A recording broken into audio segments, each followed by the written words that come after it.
Legenda o Grzichu Buche. Historie miasta i płezwe Kartyze są zrzesione z wesedleniem na tych zemiach zykłeny Kartyzów.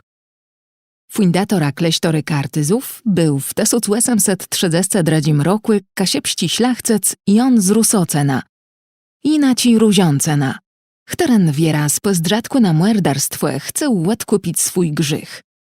Ełe w kasiepści familii Waspanów z Ruziącena, Rusocina, była nadzwykłe paśnu białka, równo snyziu, co i błyśnu. Była nią sostra fundatora kleśtory. Był taci zwak, że szlachcece miele na swoich zemiach zrechtowuną kapleca z wizeranka matci błeści. W legendze zapisany przez historiografa kleśtory, ojca Georga Szwęgla, któren żył w latach 1735–1766, stoi tak.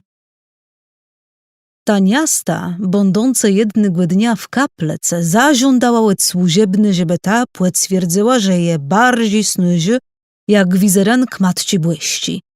Ciej odpowiedź była przeczny, płynę kała do dół i oblekła najpyszniejsi ruchna. Cie ta służebny zus nie rzekła wedle Iwele, założyła na se błygatą biżuteria. I tak sam stało 3 razy. Ciej trzeci rys służebny miała wizerank matci błyści zapiąkniejsi od peśno te swoje zemści pani, ta slednu webork na łaskłescoła rungające, za co płerwał ją diabeł.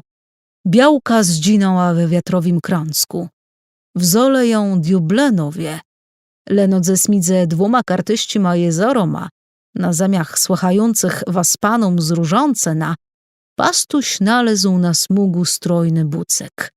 Ciede wiadła łetim stałe so znuny, w tym prawie mulu szlachcec jun udbył so płestawic kleśtor. Żeby przebłagać matkę błeską, dostyłen jej wezwani. Taci były zuciątci raju Maryi na kasiepści zemi. Tak łepisywy i klareje płeciutci Kartuzji tradycje.